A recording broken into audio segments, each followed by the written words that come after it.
की बड़ी वित्तीय कॉरपोरेशन मुश्किल में है। वित्तीय देशों के केंद्रीय बैंक जो विफल हो जाने के वाले छोटे बैंकों को मुश्किल से निकालने के लिए सामने आ रहे हैं, वो खुद ही भंवर में फंसते नजर आ रहे हैं। जबकि दुनिया में स्टॉक मार्केट की स्थिति भी बहुत ज़्यादा अस्थिर है।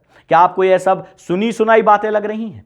आज के हालात ने बहुत से लोगों को यह सोचने पर मजबूर कर दिया है कि क्या हम 2008 के वैश्विक वित्तीय संकट जैसी स्थिति से दोबारा दो चार होने वाले हैं।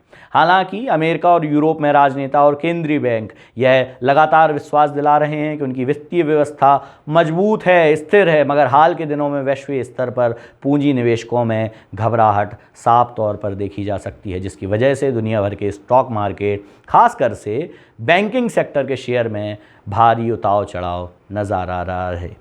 तो यह स्थिति कितनी गंभीर है और यह आपको किस प्रकार से प्रभावित कर सकती है, और जो आप सुन रहे हैं, समझ रहे हैं कि ये बैंकों के साथ आखिरकार हो क्या रहा है, चलिए सब कुछ आपको बताते हैं विस्तार से। नमस्कार, मेरा नाम है प्रशांत कौशिक और आप देख रहे हैं नजर टुडे। 2008 में एक वैश्विक मंदी आई थी जिससे पूरे देश और पूरा विश्व एक तरह से हिल गया था। लोगों के पास खाने की कमी थी, नौकरियां नहीं थीं, पैसे नहीं थे, बाजार में मुद्रा नहीं थी। लेकिन क्या 2023 में आते आते फिर से एक बार स्थिति वैसी ही पनप रही है? क्या बैंक जो डूब रहे हैं उनके पीछे आखिरकार असली मकसद क्या है? पिछले दिनों जो बैंक डूबे उनके कारण क्या रहे, और पूरी वित्तीय घटनाओं का पूरा लेखा जोखा आपको समझाने की हम कोशिश कर रहे हैं।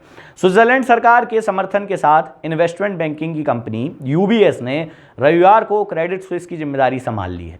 ये दोनों बड़ी बैंकिंग कॉरपोरेशंस हैं जो दुनिया भर में पूंजी निवेश करती हैं। स्विस बैंक अपनी वित्तीय सुदृढ़ता के लिए मशहूर है, जबकि क्रेडिट स्विस के खत्म होने और यूबीएस के साथ उसके विलय ने यूरोपीय देशों के अंदर बाहर दोनों लोगों को हैरान कर दिया है। ध्यान रहे कि इससे पहले कि दो अमेरिकी बैंकों सिलिकॉन वैली बैंक यानी कि एसबीबी और कोर सिग्नेचर बैंक के विफल होने के बाद वैश्विक स्तर पर घबराहट और ज़्यादा बढ़ गई थी। ये दोनों अमेरिकी बैंक टेक्नोलॉजी के क्षेत्र में पूंजी निवेश की विशेषज्ञता रखते थे। हालांकि साल 2008 के बाद से अमेरिका में दोनों बैंकों का विफल होना बैंकिंग के क्षेत्र में बड़ी विफलता है। लेकिन ये दोनों किसी की भी तरह क्रेडिट स्विस के आकार के पास भी नहीं थे, जो दुनिया के 30 बड़े बैंकों में से एक है। हालांकि इस बैंक के अलावा कोई और संस्था विफल नहीं हुई है, लेकिन केंद्रीय बैंकों में खतरे की घंटी बजनी शुरू हो चुकी है, जिसके कारण वित्तीय लेन देन के सामान्य काम को सुनिश्चित करने के लिए अतिरिक्त मौद्रिक तरलता यानी लिक्विडिटी उपलब्ध कराने के नए कदमों की घोषणा हो गई है। और ऐसा पिछले 23 वर्षों में केवल 2 बार किया गया है। पहली बार साल 2008 के आर्थिक संकट के दौरान और फिर कोविड-19 की शुरुआत में। इसका मकसद लोगों का विश्वास बढ़ाना और इस बात को सुनिश्चित करना है कि बैंक अब भी उपभोक्ताओं को कर्ज दे सकते हैं और उन उपभोक्ताओं की अदायगी कर और अपनी रकम बैंकों से निकालना चाहते हैं। क्रेडिट स्विस की समस्याएं बहुत पहले से चली आ रही हैं, जिसमें वर्षों से जारी रिस्क मैनेजमेंट की गलतियों से लेकर मनी लॉन्ड्रिंग जैसे स्कैंडल भी शामिल हो चुके हैं।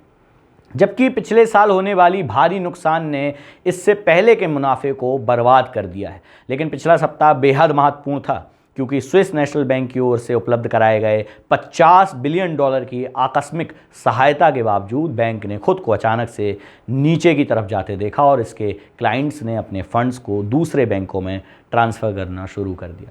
जबकि इससे पहले विफल होने वाले दोनों अमेरिकी बैंकों की तरह अपनी ही अलग अलग समस्याएं थीं। यह अजीब बात थी कि वह परिसंपत्ति जो एसबीबी के लिए बेहद सुरक्षित समझी जाती थी, उसी ने उसके लिए गंभीर समस्याएं पैदा कर दी। वर्षों से चली आ रही सूद की कम दर का लाभ उठाते हुए संस्था ने बड़े पैमाने पर अमेरिकी ट्रेजरी बॉन्ड्स खरीदे। फेडरल रिजर्व फेड अमेरिकी केंद्रीय बैंक की ओर से हाल ही के महीनों में मुद्रा की दर में अचानक वृद्धि ने बॉन्ड्स की वैल्यू को कम कर दिया। इसके कारण हुआ यह कि अपने क्लाइंट्स के पैसों को वापस करने का भरोसा दिलाने के लिए उसे लिक्विडिटी लेने पर मजबूर होना पड़ा। विशेषकर टेक्नोलॉजिकल कंपनियां जो 2021 के बुलबुले के बाद इस क्षेत्र में आने वाले संकट से प्रभावित हुई। उपभोक्ताओं की अदायगी के लिए उसे अपने बॉन्ड्स का एक बड़ा हिस्सा घाटे में और तय तारीख से पहले ही बेचना पड़ गया। जहां तक सिग्नेचर बैंक का सवाल है, तो वह क्रिप्टो करेंसियों के मूल्य में हाल ही की गिरावट की वजह से अब अधिक प्रभावित हुई है। दोनों अमेरिकी बैंकों ने पाया कि उनकी बैलेंस शीट इतनी मजबूत नहीं रही कि वह अपने उपभोक्ताओं के द्वारा जमा किए जाने वाले पैसों के भुगतान को भी बर्दाश्त कर सके। लेकिन एक सामान्य बात भी है जो कि क्रेडिट स्विस समेत तीनों संस्थाओं को प्रभावित करती है। यह आमतौर पर बैंकिंग सेक्टर में सूद की दर में तेजी के साथ होने वाला इजाफा है। दुनिया भर में केंद्रीय बैंकों ने लगातार महंगाई को रोकने की कोशिश में करेंसी की कीमत में इजाफा किया है, जो कई देशों में दोहरे अंकों में अपनी उच्चतम स्तर पर पहुंच चुकी है। सालों से सूद की कम की गई दर के बाद यह वृद्धि बड़े झटके के तौर पर सामने आई है। वो बैंक जिनके पास सरकारी बॉन्ड्स हैं, उनकी कीमतें सूद की दर में वृद्धि की वजह से गिर गई हैं और इस तरह उन्हें अचानक पता चला कि उनकी परिसंपत्तियों की कीमत कम हो गई है। विशेषज्ञ इस बात पर सहमत हैं कि जिस समस्या ने 2008 में पूरे बैंकिंग सिस्टम को प्रभावित किया था, वह आज नहीं है। उस समय दुनिया भर के बैंकों को अचानक पता चला कि वह अमेरिकी रियल एस्टेट मार्केट में नाकाम पूंजी निवेश का शिकार हो गए हैं। इसके कारण सरकार को बड़े बेल आउट्स यानी कि संकटकालीन सहायताएं प्रदान करनी पड़ी। वित्तीय संकट पैदा हुआ और वैश्विक आर्थिक बदहाली सामने आई। इसके बाद से बैंकों को अधिक लिक्विडिटी रखने और इस तरह के खतरों को कम करने पर मजबूर करने के लिए उनके ऊपर नियम भी लागू किए गए। ज़्यादातर विशेषज्ञों का विचार है कि अभी भी समस्याओं का सीमित प्रभाव पड़ेगा। नोबेल पुरस्कार विजेता पॉल क्रुगमैन ने इस हफ्ते एक कॉलम में लिखा है कि यह साल 2023 है, साल 2008 नहीं है। हम शायद कोई सिलसिलेवार या औपचारिक आर्थिक संकट नहीं देख रहे हैं। इसके बावजूद बैंकिंग की दुनिया बेहद पेचीदा है और व्यवस्था में नई कमजोरियों की तरफ ध्यान दिलाना मुश्किल है। जैसा कि वर्तमान ब्याज की दर और पूंजी निवेशकों के विश्वास में उतार चढ़ाव की वर्तमान स्थिति में देखा जा रहा है। इसके अलावा बैंकों को वित्तीय सेहत के बारे में घबराहट अक्सर महामारी की तरह होती है। अगर एक ग्राहक अपनी जमा पूंजी के बारे में चिंता करने लगे तो वह अपने बैंक की वेबसाइट या फिर ऐप से केवल कुछ सेकंड में ही अपनी रकम निकाल सकता है। बहरहाल विश्वास पूरी तरह खत्म हुए बिना भी आर्थिक संकट की ओर इशारा करता रहता है। हम देख सकते हैं कि रेगुलेटर्स नियमों को और कठोर बना रहे हैं और बैंक कर्जे देने के लिए बहुत अधिक तैयार नहीं हैं। यह विशेषकर एक संवेदनशील समय है और विश्व में आर्थिक व्यवस्था को सुस्त कर सकता है, जबकि बढ़ती हुई कीमतें उपभोक्ताओं की जेब पर अतिरिक्त दबाव और भार भी डाल सकती हैं। मेरे पैसों का क्या होगा? कम से कम अमेरिका और यूरोप में नागरिकों को अपनी बचत के संबंध में ये डर नहीं होना चाहिए। यहाँ तक कि किसी बैंक या बिल्डिंग सोसाइटी के नाकाम होने की असामान्य स्थिति में भी उनकी जमा पूंजी के लिए सुरक्षा उपलब्ध कराई जाती है।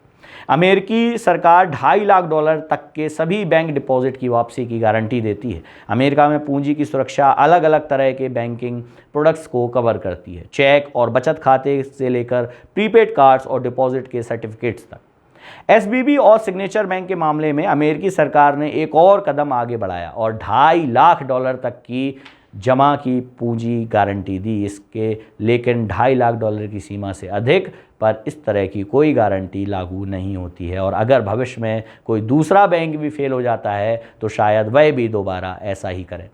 दूसरी तरफ यूरोपीय यूनियन में 1 लाख यूरो की रकम पर डिपॉजिट प्रोटेक्शन है, जबकि ब्रिटेन में यह 85,000 पाउंड तक की रकम पर मिलती है।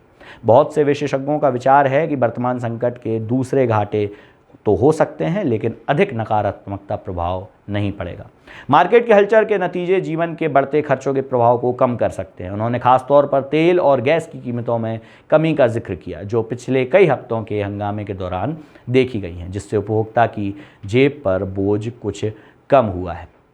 जो हालात इस समय पूरे विश्व में बने हुए हैं, जिस तरह से बैंकिंग प्रणाली लगातार संकट में आ रही है, उससे कई सारे उपभोक्ताओं का ध्यान बैंकिंग प्रणाली के ऊपर जा रहा है। लेकिन भारत में अभी तक इस प्रकार की कोई भी आर्थिक मंदी की शुरुआत या कोई नतीजे सामने नहीं आए हैं और इस प्रकार की आर्थिक मंदी, जब कोई बैंक किसी देश में डूबता है तो उसके उपभोक्ताओं के पैसे भी डूबते हैं। सरकारें उस पर प्रोटेक्शन देती हैं, लेकिन पूरे पैसे का नहीं, उनकी एक तय समय सीमा की जाती है और उस सीमा के तहत ही आपके पैसों को रिटर्न यानी कि आपका भुगतान किया जाता है। भारत में भी ये स्थिति पनपती है। अगर कोई बैंक डूबता है तो उसके उपभोक्ताओं को जो पैसा दिया जाता है वो एक सीमा के तहत ही वापस किया जाता है।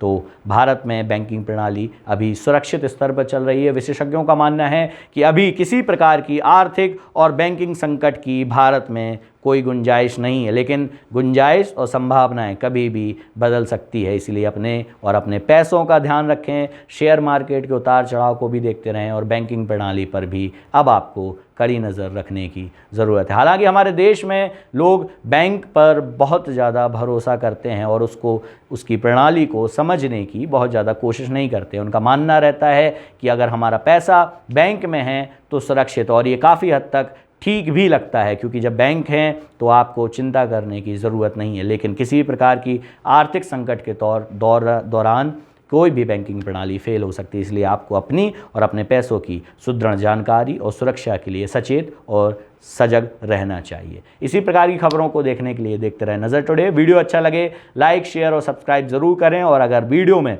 आपको कुछ भी जानकारी अच्छी लगती है या फिर गलत लगती है तो हमें कमेंट सेक्शन में आकर ज़रूर बताएं। बहुत बहुत धन्यवाद।